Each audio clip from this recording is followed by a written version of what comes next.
जय जोहार साथियों।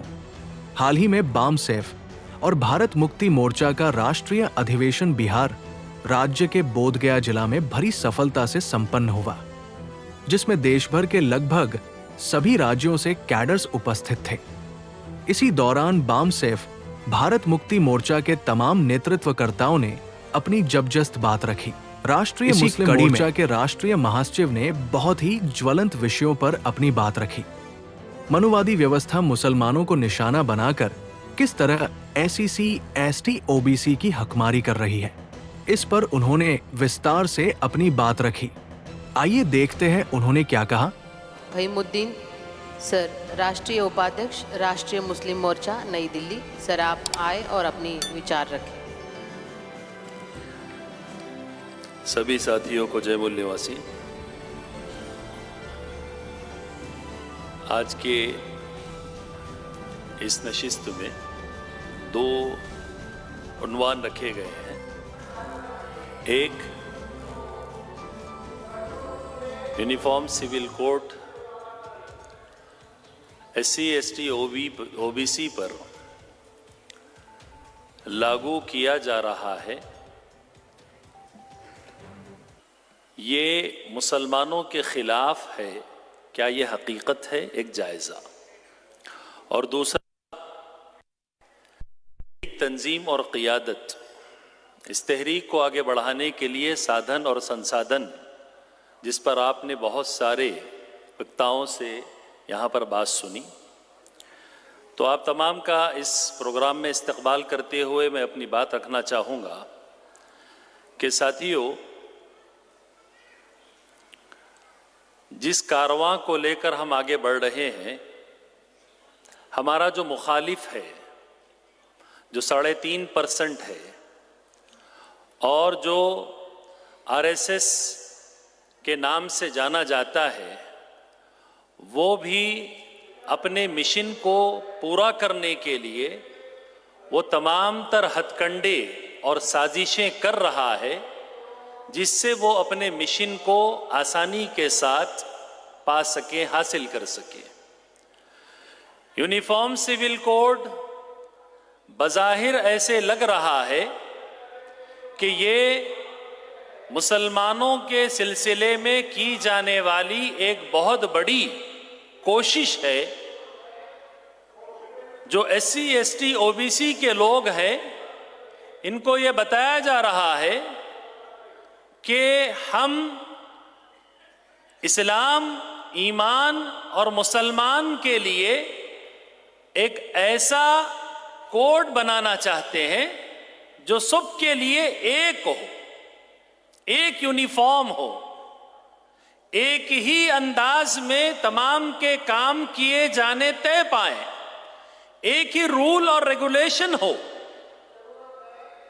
लेकिन हकीकत में ये uniform civil code SC, ST, OBC के लिए एक घिनौनी साजिश और षड्यंत्र है।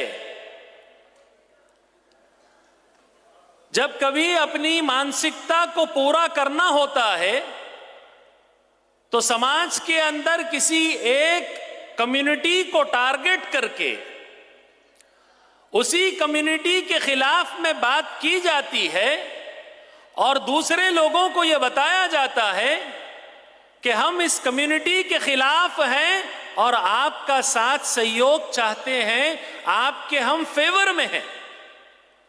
हकीकत में अगर देखा जाए तो एक कम्युनिटी को विलन के तौर पर पेश करके पीछे से तमाम लोगों के हक और अधिकार को हथिया लेने का, हड़प कर जाने का, खत्म कर जाने का, और जो कुछ हिस्सेदारी या अधिकार मिले हुए हैं उसको खत्म कर जाने की एक साजिश होती है। यूनिफॉर्म सिविल कोड मुसलमान भारत के अंदर कितनी संख्या में है, यह हम में से हर व्यक्ति जानता है।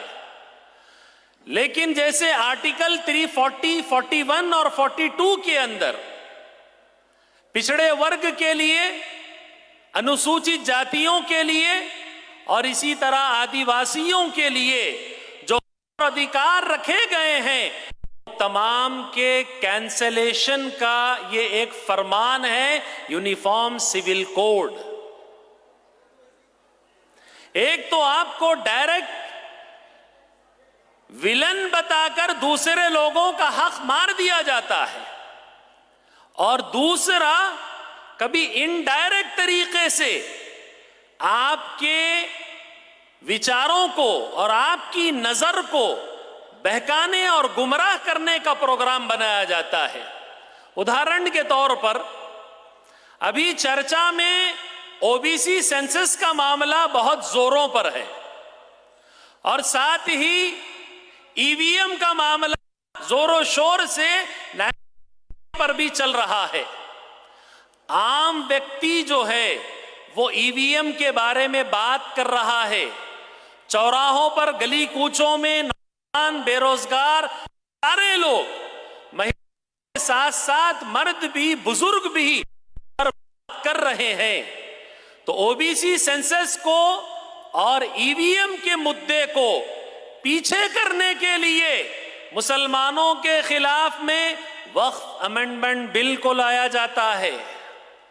वक्फ अमेंडमेंट बिल आएगा, एससी एसटी ओबीसी सेंसस की बात को छोड़ देंगे और साथ ही ईवीएम की बात को भूल जाएंगे और इस मामले पर ज्यादा तवज्जो देंगे। तो ये दुश्मन की चाल को समझना और समझते हुए अपने आप का बचाव करना और उसी टारगेट पर फोकस करना जिस पर हमारा उद्देश्य और लक्ष्य है, ये बहुत जरूरी होता है। तो साथियों, बाबरी मस्जिद का मसला हुआ, ओबीसी के सेंसस का मामला उठाया गया था, बाबरी मस्जिद लाई गई।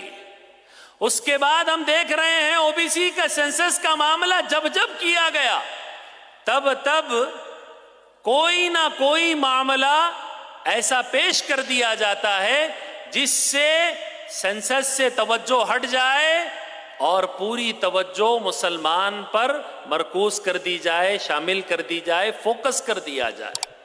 सीएनआरसी का मामला एक तरफ, वक्फ अमेंडमेंट बिल का मामला एक तरफ, तलाक, हिजाब और अजान का मामला एक तरफ, और दूसरी तरफ जिनको कहा जा रहा है कि हम सब एक हैं और हिंदू हैं, उनके हक और अधिकार से उनको वंचित किया जा रहा है, सेग्रीगेशन किया जा रहा है।